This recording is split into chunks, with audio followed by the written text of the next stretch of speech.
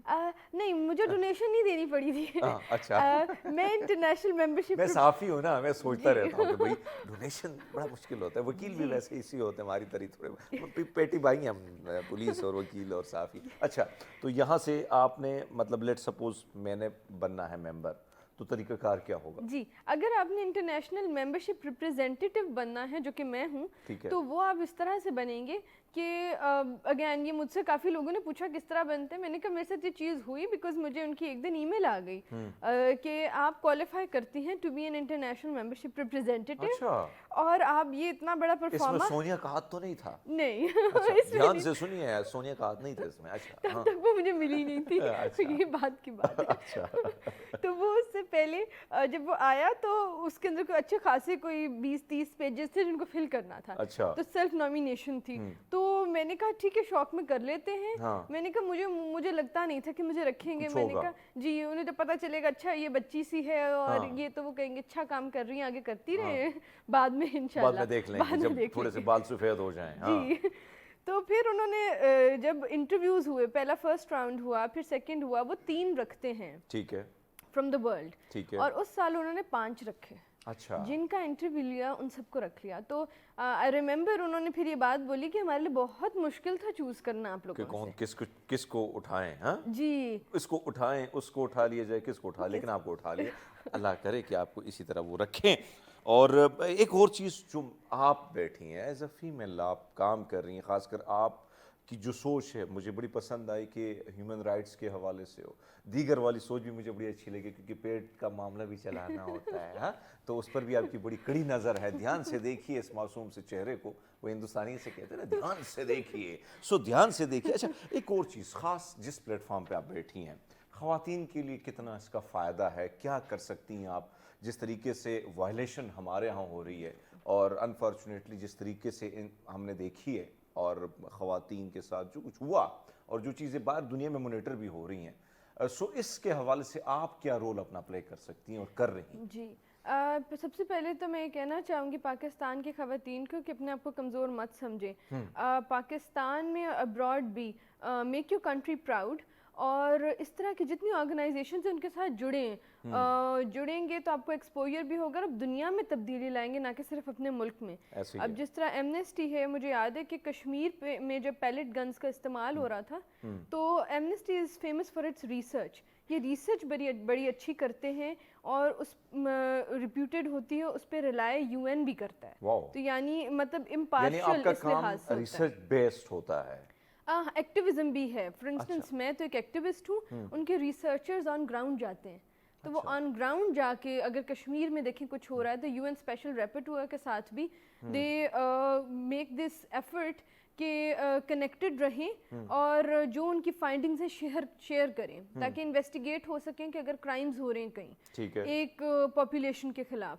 تو انہوں نے پاکستان میں بھی جو میٹرز تھے ان پر بھی آواز اٹھائی ہے. ایمنسٹی کو میں اس پہ کمنٹ کرنا چاہوں گی اور ابراڈ بھی. تو ہمیشہ مجھے یہ ان کا رہا، کیونکہ باقی آرگنائزیشنز کافی پہ یہ بھی ہوتا ہے کہ وہ صرف ایسٹ کی طرف یا تو دیکھتے ہیں اور ویسٹ کی طرف لیکن ویسٹ کی طرف یہ دیکھتے ہیں، یہ دونوں طرف دیکھتے ہیں. اچھا ویسے آپ کی ایک تصویر چائنیز ٹائپ لک آ رہی ہے جو پاکستانی جھنڈے کے ساتھ ہے نا، نہیں ہاں مطلب ایسی لک ہے. تو چائنا کی طرف بھی آپ کا لوگوں کا دھیان ہوتا ہے کہ یار یہ کیا کر رہے ہیں، ادھر کیا کچھ ہو رہا ہے؟ تو ہر طرف مانیٹر ہو رہا ہے سب کچھ، ہر طرف دھیان ہوتا ہے. اور اب تو پاکستان میں with its neighbours as well, میرے خیال سے پاکستان اور اس کے نیبرز کے درمیان میں پیس انشاءاللہ اچھے تعلقات ہوں. عروج یہاں سے نکلتی ہے پنڈی گرل. ویسے تو تہاڈا جڑا تعلق ہے گا وہ ہے گا پنجاب تو تہاڈے جڑے پرکھ سن نا پنجابی تھوڑی بہت گل کر لی ہے. پنجابی آندی ہے تینوں؟ جی آندی. اچھا پنجابی بول لیں، پشتو نہیں آندی نو، سرائکی بھی نہیں آندی؟ نہیں. اوہ ہائے، چلو سرائکی نہیں، پنجابی، اردو. اچھا آپ عروج نکلتی ہیں راول پنڈی کی گرل اور چھا جاتی ہیں بین الاقوامی سطح پر. ہم تصویریں بھی دیکھ رہے ہیں بین الاقوامی سطح پر آپ مختلف پلیٹ فارم پہ. بینگ اے پاکستانی گرل، کتنا وہاں پہ کتنا سپورٹ ہوتا ہے؟ کیا چیز تمہیں ڈفرینٹ بناتی ہے؟ اور پھر وہ لوگ جب آپ سے ملتے ہیں اور آپ کہتی ہیں کہ یس آئی ایم فرام پاکستان، تھوڑی سی بہت ایج کی چاٹ آج کل ہوتی ہے، ظاہری بات ہے ہمارے جو ویلیو پاسپورٹ کی ہے بڑی گر گئی ہے، لیکن پھر بھی خوشی ہوتی ہے کہ میں ایک ایسے ملک کو ریپرزینٹ کروں جہاں کے حوالے سے ایک پرسیپشن پوری دنیا میں کچھ اچھا نہیں ہے، یہ حقیقت ہے. سو کیسے فیل کرتی ہیں آپ؟ میں بہت اچھا فیل کرتی ہوں. I am proud of being a Pakistani, I am proud to be a Pakistani.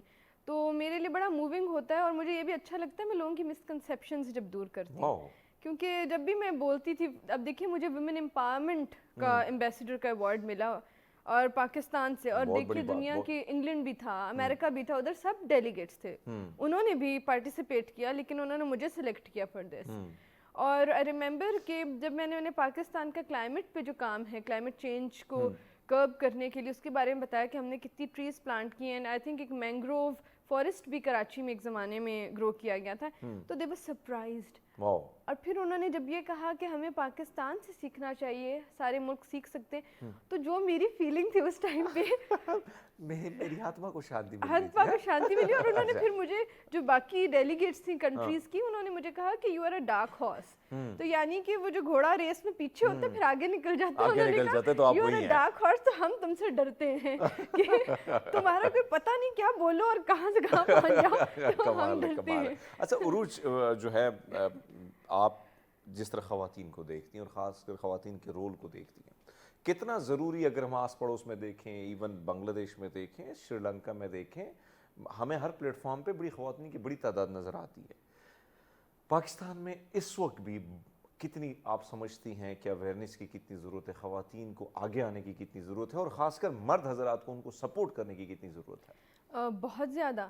اور مرد حضرات کی مینٹیلٹی کو بدلنا، تبدیل کرنا، اور عورتوں کے لیے سپورٹرز ہونے چاہیے جو کہ اگر اچھا کام کر رہی ہیں، پبلک سپیس میں کام کر رہی ہیں، پولیٹیکل سفیئر میں کام کر رہی ہیں، جہاں بھی ہو، تاکہ ان کو سپورٹ کیا جائے. بیکاز دس از ریئر اور ناٹ ایز کامن. تو پیرٹی تو نہیں ہے کہ 50-50 تو نہیں ہے کہ 50% ایک فورس کے اندر خواتین ہیں، 50% مرد حضرات ہیں. تو وہ فرق ہے، تو اس کو مٹانا ہے. تو اس میں the men will have to play their role as well. اور اس میں میں کہوں گی گورنمنٹ نے اچھا کیا ہے, میں کوٹا سسٹم کے سپورٹ میں ہوں اچھا پرسنلی, بیکاز کوٹاز کام کرتے ہیں جب اس طرح کی ڈسپیرٹی ہو. اگر ایک کمیونٹی جو ہے وہ ٹوٹلی امپاورڈ ہے تو پھر نہ بھی ہو, بیکاز دین 50-50 خود ہی آپ کو پیرٹی سوسائٹی میں ایسے ہی ہو جاتا ہے, یوزلی نظر آنے لگ جائے گی, جس طرح اسکینڈینیوین کنٹریز میں ہم دیکھ پاتے ہیں. تو جب تک اس سٹیج تک ہم نہیں آتے تو اس کو کہتے ہیں پازیٹیو انفورسمنٹ, ایک طرح سے پازیٹیو انکریجمنٹ اسی طرح ہوگی کہ پھر جب انشاءاللہ ایک لیول پر خواتین آ جائیں گی فورس میں ہر بلکہ جگہ. آپ دیکھیں نا عروج, اگر آپ شمالی علاقہ جات گئی ہیں اور خاص کر سکردو علاقوں میں, تو وہاں پہ آپ دیکھیں خواتین کے کیفیز, ان کی ریشو جو ہے ایجوکیشن ریشو اگر آپ دیکھیں سب سے ہائی. اور میں یہاں پہ گلگت بلتستان کے علاقوں سے آئی لڑکیوں سے جب میں ملتا ہوں تو مجھے ان کی سوچ, مجھے ان کا جو ڈھنگ ہے زندگی بڑا اچھا لگتا ہے. اور سب سے اہم رول ہوتا ہے میرے خیال میں ایک ماں کا, کہ وہ جو لڑکا پیدا ہو رہا ہے, بچہ میل پیدا ہو رہا ہے, تو اس کو وہ اگر زبردست قسم کی تربیت کرتی ہے اور اس کو سکھاتی ہے کہ بھئی لڑکی بھی ایسی ہے جیسے آپ ہیں اور آپ نے اس کا خیال ایسے رکھنا ہے, کسی اور کی بچی, تو میرے خیال میں آگے جا کے وہ بچہ, اور یہی وجہ ہے کہ گلگت بلتستان میں ہمیں ایک الگ سی ڈیفرنٹ سوچ ملتی ہے. عروج, ایک اور چیز جو آپ کا ڈپارٹمنٹ ہے وکالت کے حوالے سے بات کریں تو کتنا آپ سمجھتی ہیں کہ خواتین کے لیے اب ایک بڑی تعداد ہم دیکھتے ہیں وہ وکلا, نوجوان لڑکیاں آتی ہیں, ججز بھی ہیں, بہت ساری ہیں, آپ کو کتنا ٹائم دینا پڑتا ہے؟ کیونکہ ہم جب آپ کی بڑی بڑی بکس دیکھتے ہیں, عدالتوں میں کیس دیکھتے ہیں, تو اس کے لیے کتنی ویسے مطالعہ کرنا ہوتا ہے آپ نے؟ بہت زیادہ. مجھے گلاسز, آئی ویئر گلاسز. اچھا, آپ گلاسز بھی لگاتی ہیں؟ اچھا, بڑی بڑی, اچھا بوٹل والی تو نہیں ہوتی ہیں, بڑی بڑی, اچھا اچھا, برا حال نہیں, چھوٹی چھوٹی والی. اچھا, تو وہ glasses, and I think I was in second grade, میں تو تب سے ہی گلاسز پہن رہی ہوں. اچھا, سیکنڈ گریڈ سے. تو نظر کا مسئلہ تھا, نظر کا مسئلہ تھا, مجھے پڑھنے کا بہت شوق تھا. اور یہ آپ کو نظر تو نہیں لگی تھی, آپ کی نظر کو نظر تو نہیں لگی تھی؟ پیرنٹس تو یہی کہتے ہیں کہ نظر لگتی ہے بیٹی کو, ان کا یہ ہوتا ہے. بٹ میں جب چھوٹی تھی تو میری عادت تھی پڑھنے کی بہت, اور کہانیاں بھی پڑھنے کی. تو میں رات کو پھر وہ لے کے اپنے ساتھ, ماما منع کرتی تھی بیڈ ٹائم میں چلو سو جاؤ, تو یہ میری بڑی عادت تھی کہ میں وہ لے کے نا پھر لیمپ کی لائٹ میں پڑھتی تھی. تو مجھے لگتا ہے اس کی وجہ سے پھر نظر کمزور ہو گئی, کیونکہ وہ جو میں نے کام کیا, تو اس کی وجہ سے یعنی پڑھائی پہ دھیان دینا. اور وہ ہمارے نا, وہ میں تھوڑا سا شرارتی تھا اپنے کلاس میں, تبھی تو صافی بنا پھر میں, تو ایسے ہی ہوتا ہے نا, پیچھے سے بیٹھے جو بچے ہوتے ہیں میں ان میں سے شامل تھا. تو میرے ساتھ جو پڑھاکو بچہ ہوتا تھا اس کی بڑی بڑی گلاسز, تو اس بیچارے کو میں بیٹری بول کے تنگ کرتا تھا. بعد میں مجھے بولا یہ نہیں ہونا چاہیے تھا, بیچارے کو بڑا میں نے تنگ کیا. آج کل وہ بڑے اچھے اس میں بیٹھے ہوئے ہیں, دبئی میں ہوتے ہیں. عروج, ظاہری بات ہے پڑھائی پہ بھی آپ کا دھیان ہے, لیکن ہم یہ دیکھتے ہیں کہ آپ کی ایک ڈفرینٹ لک بھی نظر آتی ہے ہم جو تصویروں میں دیکھتے ہیں. تو کیا کوئی ماڈلنگ شاڈلنگ کا بھی شوق ہے؟ جس طریقے سے بہت ساری وکلا, بہت ساری ڈاکٹرز, میرے بہت ساری جاننے والی ہیں کہ جو ماڈلنگ بھی کرتی ہیں, تو کیا اس طرف بھی دھیان دیا ہے کہ یار میں ہوں پیاری, فوٹوجینک ہوں, کیوں نہ اس طرف بھی تھوڑا سا جاؤں؟ نہیں, میرے خیال سے شاید وہ میرے لیے ٹھیک نہیں ہوگا, میرے اندر اس کا ٹیمپرمنٹ ہی نہیں ہے.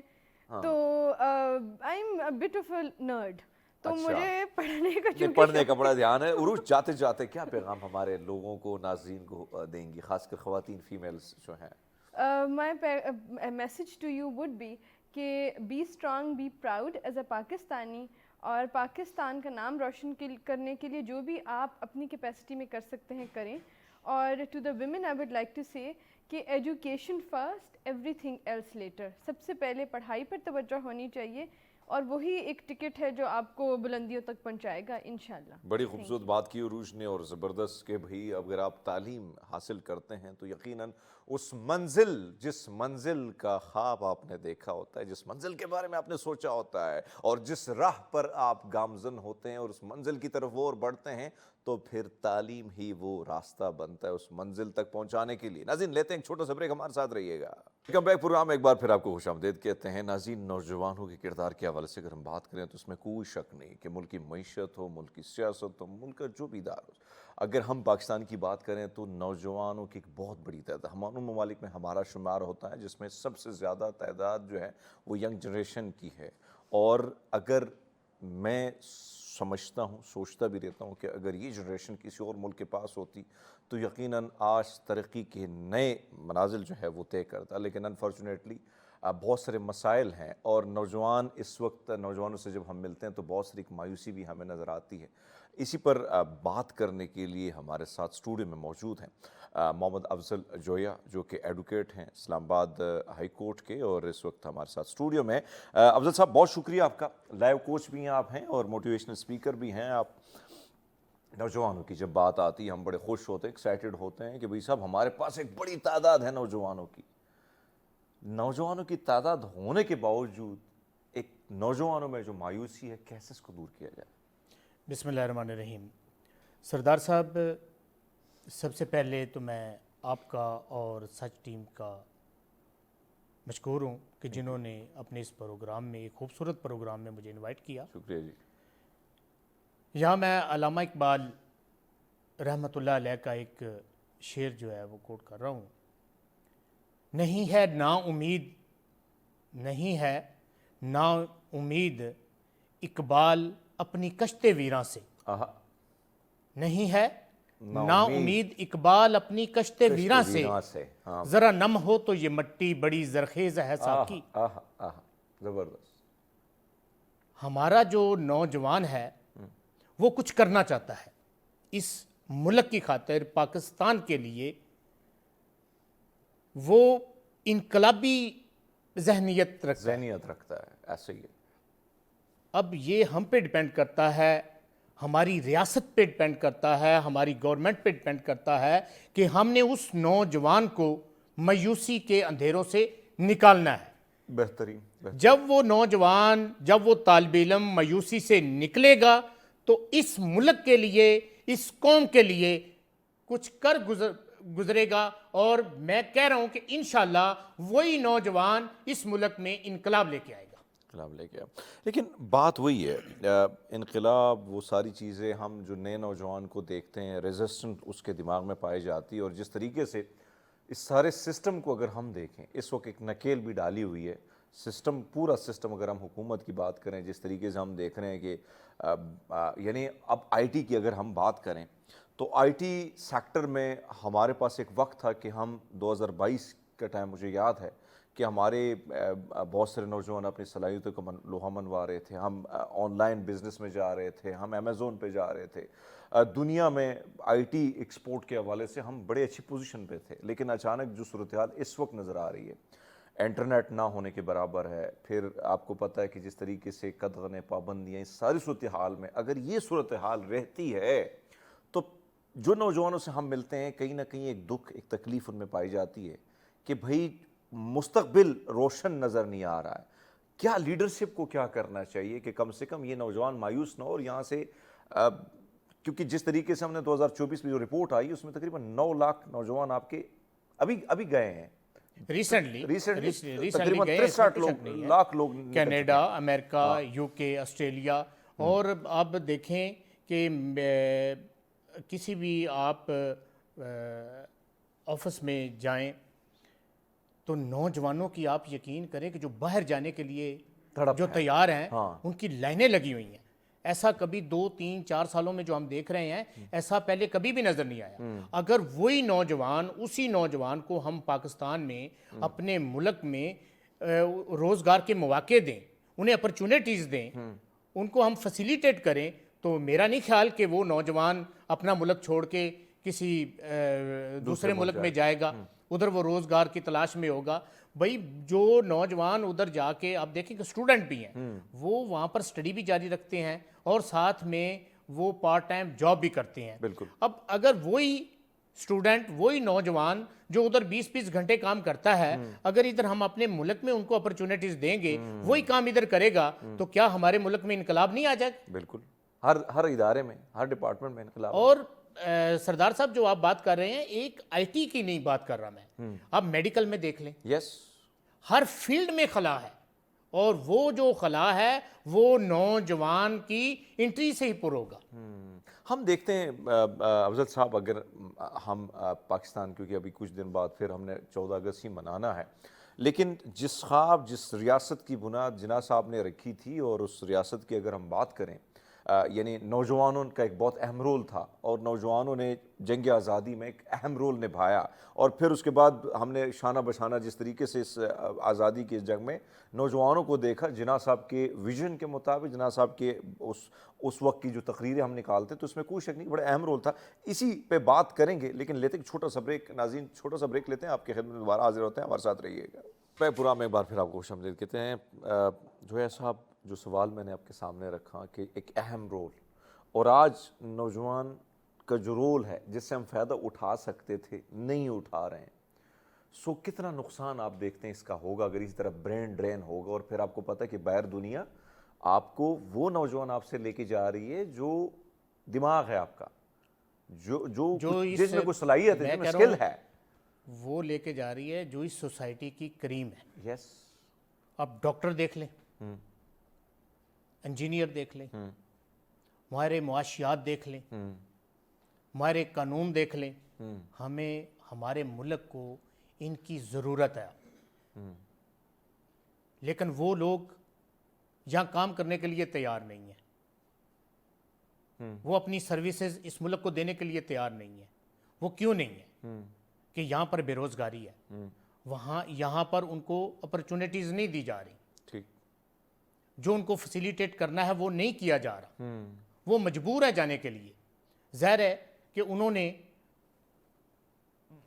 روزگار کی ان کو تلاش ہے، ایسے ہی ہے، ان کو فکر معاش ہے، فکر مستقبل. آپ کسی نوجوان کو کسی جو ہماری ینگ جنریشن ہے اس کو آپ فکر معاش سے نکالیں گے تو وہ اس ملک کے لیے کچھ کرے گا، سروس دے گا. بالکل، وہ سروس دے گا. بڑی خوبصورت بات آپ نے کی. جویا صاحب، ایک اور چیز جو ہم دیکھتے ہیں، خاص کر آپ نے جو فرمایا کہ چاہے وہ جس ڈپارٹمنٹ میں جائے ہر طرف مایوسی ہے. اب ظاہری بات ہے کہ جو حالات ہیں معیشت کے، ایک برا حال ہے. بحیثیت آپ مختلف یونیورسٹیز جاتے ہیں، آپ لیکچر دیتے ہیں، ٹیلی ویژن کی اسکرین پر بیٹھتے ہیں، پریکٹس کرتے ہیں. کیا رول ہونا چاہیے ایک لیڈرشپ کا کہ اگر ان نوجوانوں کو ہولڈ کیا جائے، ان کو رکھا جائے اور ان سے معیشت کے حوالے سے وہ کام لیے جائیں جو یہ چاہیں، یہ اگر چاہیں تو نوجوان وہ بدلاؤ لا سکتے ہیں. میں چاہتا ہوں کہ تھوڑا سا وہ اس سوچ کو بھی آپ ساتھ میں اس پہ بھی بات کریں. ہماری اب پہلے سردار صاحب جو آپ نے بات کی ہے کہ قائد اعظم جو تھے نا، وہ نوجوانوں کو اپنا ہراول دستہ کہتے تھے. یس. اور ہماری آزادی میں جو کردار تھا، جو نوجوانوں کا کردار تھا، آپ ڈینائی نہیں کر سکتے اس نہیں سے. کر سکتے، بالکل. ہمارا جو نوجوان ہے، میں نے پہلے بھی ذکر کیا ہے، وہ کچھ کرنا چاہتا ہے اس ملک کے لیے، لیکن خدارا اس کو آپ کوئی موقع تو دینا، اس کے لیے کوئی ایسے حالات پیدا کریں کہ اسے باہر جانے کی ضرورت ہی پیش نہ آئے. آپ نے تو معاشرے کو، ہماری سوسائٹی کو بے روزگاری میں، مہنگائی میں، بد امنی میں آپ دیکھ رہے الجھا کے رکھ دیا. پریشانی ہے. لوگ کیا کریں؟ باہر جو جا رہے ہیں وہ اپنے سروائیول کی جنگ لڑ رہے ہیں، وہ شوق سے نہیں جا رہے. اگر وہی روزگار انہیں اس ملک میں دیا جائے تو میرا تو نہیں خیال کہ کوئی شوق سے جائے گا. جو سب ایک اور چیز جو ہم اپنے یونیورسٹیز کی طرف دیکھتے ہیں، یعنی تعلیمی اداروں کو اگر ہم دیکھیں تو ابھی بھی یعنی ہم نے کبھی نہیں دیکھا کہ ہماری جو تعلیمی ادارے ہیں کبھی انہوں نے جاب گیور پیدا کیے ہوں، جاب سیکر ہی پیدا کیے. اس میں کتنا آپ سمجھتے ہیں کہ اس میں کتنی کمی ہے، کوتاہیاں ہیں، ان چیزوں کو کیسے پورا کیا جائے کہ اب سکل بیس ایجوکیشن ہوگی تو آپ چل سکیں گے دنیا میں، نہیں تو پھر. سردار صاحب، وہ جو روایتی جو تعلیم تھی نا، فارمر جو ایجوکیشن تھی، اس سے ہمیں اب نکلنا پڑے گا. جب تک آپ فنی تعلیم، ٹیکنیکل ایجوکیشن کا انتظام نہیں کرتے اداروں میں تو آپ کے بے روزگار پیدا ہوں گے. وہ روایتی جو تعلیم ہے، جو آپ ایک بچہ ہے وہ اسکول گوئنگ ہے، کالج جا رہا ہے، یونیورسٹی جا رہا ہے، وہ M A M S C کر رہا ہے، اس کے لیے اب آگے رستہ کیا ہے؟ اب یقین کریں کہ جہاں پر ایک اسامی آتی ہے تو وہاں پر سینکڑوں کی تعداد میں اپلیکیشنز آئی ہوتی ہیں. بلکہ آپ نے دیکھا تھا ادھر پولیس کیا بھی کی بات ہے، پولیس میں دیکھ رہا تھا کہ پورا اسٹیڈیم بھر گیا تھا، اور کانسٹیبل کی پوسٹ کے لیے میں دیکھ رہا تھا کہ پڑھے لکھے نوجوان، یعنی آپ نے ان کو، یعنی وہ بیچارے نکلتے ہیں تو آپ سر وہاں دیکھیں سردار صاحب، کوالیفیکیشن کے لیے آپ میٹرک ایف اے کا اشتہار دیں، کل وہاں پر M A M S C P H D والے اپلیکیشن لے کے کھڑے ہوں گے. ایسے ہی ایسے ہی یہ ہماری ریاست کی ناکامی ہے، اور یہ ہمارے جو حکمران ہیں، جو ہمارے سیاستدان ہیں، جو پولیٹیشنز ہیں، ان کو ہوش کے ناخن لینے چاہیے، ان کو سوچنا چاہیے کہ بھئی ہم کیا کر رہے ہیں۔ بات آپ نے تعلیم کی ہے کہ جب ہمارا نوجوان تعلیم سے فارغ ہو، جب وہ باہر آئے، جب وہ سوسائٹی میں آئے، تو اس کے پاس ایک اپنا ہنر ہونا چاہیے، ایک روزگار ہونا چاہیے کہ وہ کم از کم اپنی فیملی، اپنے آپ کی اس کی سروائیول تو ہو نا۔ جو ہے سب ایک اور چیز بڑی خوبصورت آپ نے بات کی، جواب بڑا مزے کر دیا کہ جب تک آپ کے پاس ایسی اپارچونیٹی نہیں ہے کہ باہر آپ نکلیں گے تو پریشانی، ڈپریشن، انزائٹی، یہ ساری چیزیں آپ کا انتظار، باہر دنیا میں تو جاب انتظار کرتی ہے، ہمارے یہاں یونیورسٹی سے ہم نکلتے ہیں تو یہ 2-3 بیماری انتظار کرتی ہیں، اور آپ نے دیکھا کہ نوجوانوں میں خودکشی کا رجحان بھی بڑھ رہا ہے۔ ایسے ہی اب میں آپ سے ڈپریشن کا شکار ہے سر، ہاں ڈپریشن کا شکار یہی ہو وجہ ہے گئے۔ سر۔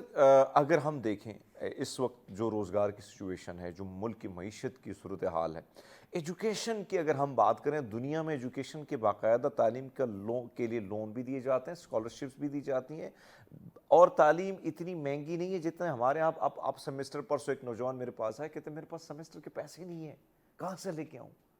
تو آپ دیکھیں وہ سرکاری ایجوکیشن بھی، وہ بھی اب پہنچ سے دور ہو رہی ہے، تو یہ ہم کتنا نقصان کر رہے ہیں آنے والی جنریشن کا۔ دیکھیں ہمارا اگر ہمارا جو کانسٹیٹیوشن ہے 1973 کا، اس کو آپ دیکھیں کہ اس میں یہ کہیں بھی نہیں ہے کہ آپ نے کسی مہنگے ادارے میں جا کے تعلیم حاصل کرنا ہے۔ یہ ہماری ریاست کی ذمہ داری ہے کہ وہ بچوں کو، نوجوانوں کو جو تعلیم ہے وہ فری دینا، یہ ہماری گورنمنٹ کی ذمہ داری ہے۔ لیکن آپ دیکھ لیں کہ ہمارے گورنمنٹ کے جو تعلیمی ادارے ہیں ان کا یہ حال ہے کہ بعض دیکھنے میں یہ آتا ہے کہ بچے جو ہیں وہ بجائے اس کے کہ وہ سرکاری اسکولوں میں جائیں، ان کے والدین پرائیویٹ اسکولز کو زیادہ پریفر کرتے ہیں، اس کو زیادہ اہمیت دیتے ہیں۔ تو ظاہر ہے وہاں پر آپ جتنے بھی آپ بڑے بڑے آپ نام دیکھ لیں تعلیمی اداروں کے، وہاں پر کیا فیس کا کیا، ایسا ہی آپ رونگٹے کھڑے ہو جاتے ہیں، آپ سوچتے ہیں کہ میں ہاں یس بہت سر زیادہ اس مہنگائی کے دور میں بچوں کی فیس دیں، آپ بجلی کے بل دیں، گیس کے بل دیں، اپنا وہ جو اشیاء خورد و نوش ہیں ان کا آپ ارینج کریں، کیا کریں گے؟ غریب بندہ تو بیچارہ رل گیا۔ اور آپ بات کرتے ہیں کہ نوجوان باہر کیوں جا رہا ہے؟ بھئی یہی وجہ ہے کہ جب یہاں پر اس کو فیسیلیٹیٹ نہیں کیا جا رہا تو وہ مجبور ہے باہر جانے کے لیے، راستہ ہی نہیں ہے دوسرا اس کے پاس، اور دوسرا راستہ نہیں ہے۔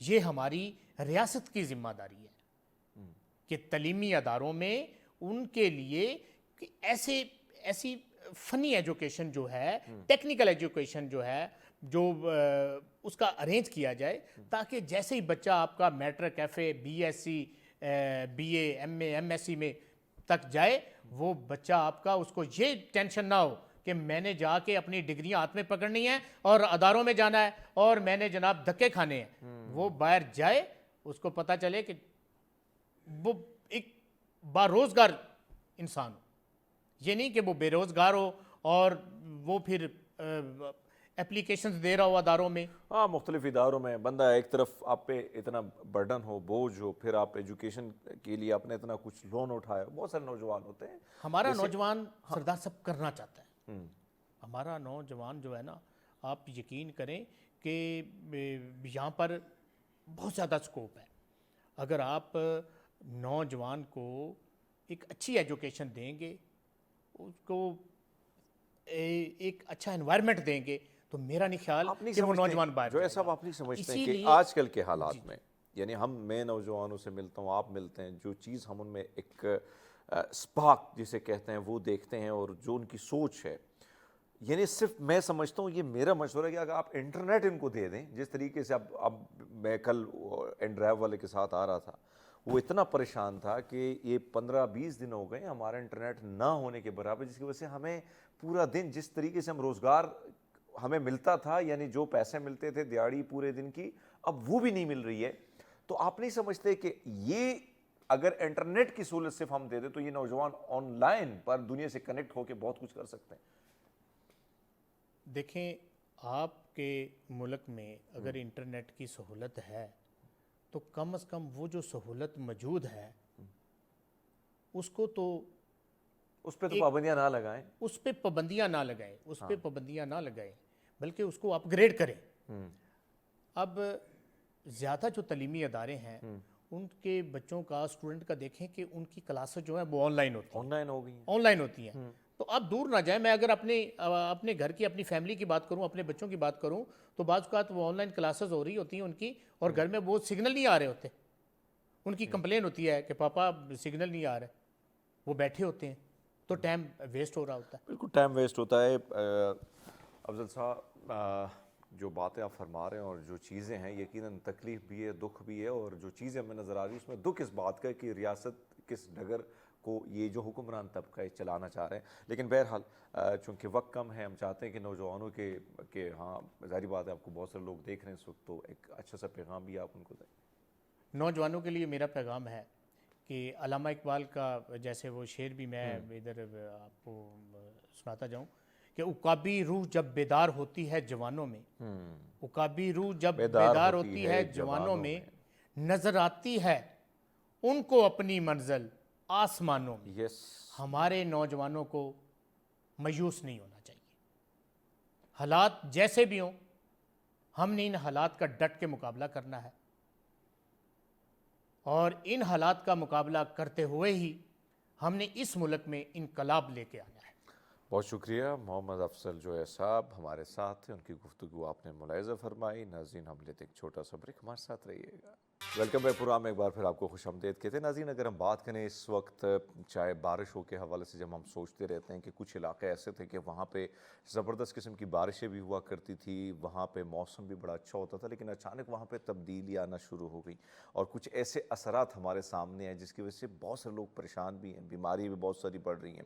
خاص کر پاکستان کے حوالے سے ہم نے دیکھا کہ ماضی میں پچھلے 2 سال میں جس طریقے سے طوفانی بارشیں ہوئیں اور جو تباہیاں اس نے مچائی، اس وقت نہ صرف پاکستان میں بلکہ پڑوس میں اگر ہم بھارت میں دیکھیں، کل میں دیکھ رہا تھا کیرلا میں 2 گاؤں جو ہیں صفایاستی سے مٹ گئے ہیں. تو بہت سارے تبدیلیاں پوری دنیا میں رونما ہو رہی ہیں کلائمیٹ کے حوالے سے. اسی پر بات کرنے کے لیے ہمارے ساتھ امریکہ سے اسکائپ پہ آن لائن ہے مریم شبیر جو کہ کلائمیٹ ایکٹیوسٹ ہیں. مریم شبیر بہت شکریہ آپ کا. آپ کو رات کے 1:30 بجے ہم نے تھوڑی سی تکلیف دی کیونکہ وہ جو تکلیف مستقبل میں ہمیں نظر آتی ہے اور وہ جو دکھ ہے شاید اس کا بوجھ ہم نہ اٹھا سکے، اس لیے آپ کا بہت شکریہ. جی تھینک یو ویری مچ. بس آپ جیسے میڈیا کے دوست جو ہے اویئرنیس پہ کام کرتے رہتے ہیں ماحول کی، تو اسی لیے ہم رات گئے بھی حاضر ہو جاتے ہیں. اچھا مریم، جو صورتحال ہے اس وقت، آپ ابھی امریکہ سے آئیں، وزٹ بھی پاکستان میں آپ نے کیا، اس سے پہلے پاکستان میں رہیں کافی عرصہ اور سب کچھ آپ نے دیکھا. ایون اسلام آباد میں ہم دیکھتے ہیں کہ جو چیزیں ہمیں نظر آتی ہیں، کبھی ہم نے یعنی جتنے بھی، کیونکہ میرا تقریباً 7 سال میں نے اسلام آباد میں گزار دیے اور 7 سال میں جو چیزیں میں یہاں پہ تبدیلیاں دیکھ رہا ہوں اور پھر میں اپنے ان علاقوں میں دیکھتا ہوں جو شمالی علاقے ہیں، اس چیز کو کتنی الارمنگ آپ سمجھتی ہیں کہ یہ کتنی الارمنگ سچویشن ہے؟ جی بالکل. ہم اپنے بچپن سے ہی کمپیئر کر لیں یا 10 سال پہلے ہی دیکھ لیں تو جو پچھلے 10 سالوں میں جتنا درجہ حرارت پوری دنیا میں بڑھا ہے اور جتنی کلائمیٹ ایکسٹریم ویدر کنڈیشن ہوئی ہیں ہر جگہ، چاہے وہ ہیٹ ویو کی فارم میں ہیں، فلڈنگ کی فارم میں جیسا کہ آپ نے سیگمنٹ کے شروع میں بتایا، چاہے وہ گلیشیئر میلٹنگ ہے، چاہے آپ دیکھیں کہ ہمارے نارتھ کی طرف جو گلوف جس کو بولتے ہیں glacier lake outburst floods, اور اس سے ریلیٹڈ سی لیول رائز، جتنے بھی آپ کو اس طرح کے ایشوز آپ کو کلائمیٹ چینج ریلیٹڈ نظر آتے ہیں، یہ گلوبل وارمنگ کا آپ کو اثر اس کا نظر آتا ہے. گلوبل وارمنگ آف کورس اگر ویورز کے لیے میں آسان الفاظ میں بتاؤں تو جو درجہ حرارت آپ کا بڑھ رہا ہے، جو امیشنز انسانوں کی ایکٹیویٹیز کی وجہ سے ہوا میں جا رہی ہیں، خاص طور پہ کاربن ڈائی آکسائڈ، باقی گیسز بھی ہوتی ہیں گرین ہاؤس گیسز، لیکن سب سے ڈینجرس اور لانگ لاسٹنگ جو آپ کے ایٹماسفیئر کو گرم کرتی ہے وہ کاربن ڈائی آکسائڈ ہے، جو کہ آپ کے کافی سارے سورسز سے آف کورس ایمٹ ہوتی ہے. تو آپ کو یہ امپیکٹ صرف پاکستان میں نظر نہیں آتا، جیسا کہ آپ نے اسلام آباد میں کہا کہ موسم تبدیل ہو گیا ہے کافی زیادہ، یہ پوری دنیا میں ہے. آپ دیکھیں کہ ایک درجہ حرارت جو ٹیمپریچر اس وقت بڑھ رہا ہے،